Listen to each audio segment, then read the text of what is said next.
CM Revanth రెడ్డితో మంత్రి కొండా సురేఖ భేటీ ముగిసింది. దాదాపు 30 నిమిషాలకు పైగా భేటీ జరిగింది. రాజీనామానా అనేది కొన్ని గంటల్లో తేలనుంది. కంప్లీట్ డీటెయిల్స్ అందిస్తారు మా కరెస్పాండెంట్ రాకేష్. క్రమశిక్షణ కమిటీకి కొండా సురేఖ ఇచ్చినటువంటి సమాధానంపై తీవ్ర అసంతృప్తి కనిపించిన నేపథ్యంలో ఈరోజు రేవంత్ రెడ్డిని స్వయంగా కలిసి రాఖీ కట్టారు సురేఖ. ఈ అంశానికి సంబంధించి ఏదైనా చర్చ జరిగిందా? ఏం జరగబోతోంది? ఎలాంటి అప్డేట్స్ ఉన్నాయి?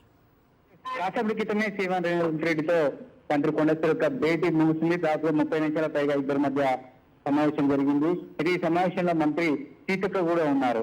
గత కొద్ది రోజుల్లో కూడా ఈ సీఎం అలాగే కొండా సురేఖ ఫ్యామిలీ మధ్య తీవ్ర వివాదం నెలకొంది. కొండా సుస్మిత పట్టణ చేసిన వ్యాఖ్యలతో ఇద్దరి మధ్య తీవ్ర ఆఘాతం ఏర్పడింది. అదాత పార్టీ నేతలు తీవ్ర స్థాయిలో మంత్రి కొండా సురేఖ పైన విమర్శలు చేశారు. క్రమశిక్షణ కమిటీ అయితే ఏకంగా కఠిన చర్యలకు సిఫారసు చేసింది. ఆమెను క్యాబినెట్ నుంచి తొలగించడం పక్క అనే ప్రచారం జరిగిన నేపథ్యంలో ప్రస్తుతం రాఖీ సందర్భంగా సీఎం రేవంత్ రెడ్డికి రాఖీ కట్టడం, ప్రత్యేకంగా కాసేపు ఇద్దరు కూడా సమావేశం కావడం ఇప్పుడు ఆసక్తికరమైన చర్చకు తెరలేచిందని చెప్పుకోవచ్చు. రాజీనామా రెండు అంశాలపైన ఈ రోజు స్పష్టత వచ్చే అవకాశం కనిపిస్తా ఉంది.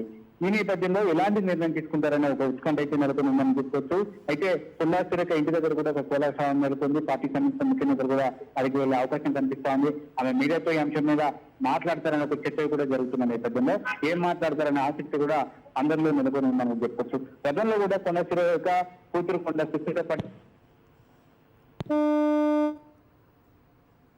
సీఎం రేవంత్ రెడ్డితో మంత్రి కొండా సురేఖ భేటీ ముగిసింది. దాదాపు 30 నిమిషాలకు పైగా భేటీ జరిగింది. రాజీనామానా అనేది మరి కొన్ని గంటల్లో తేలిపోనుంది.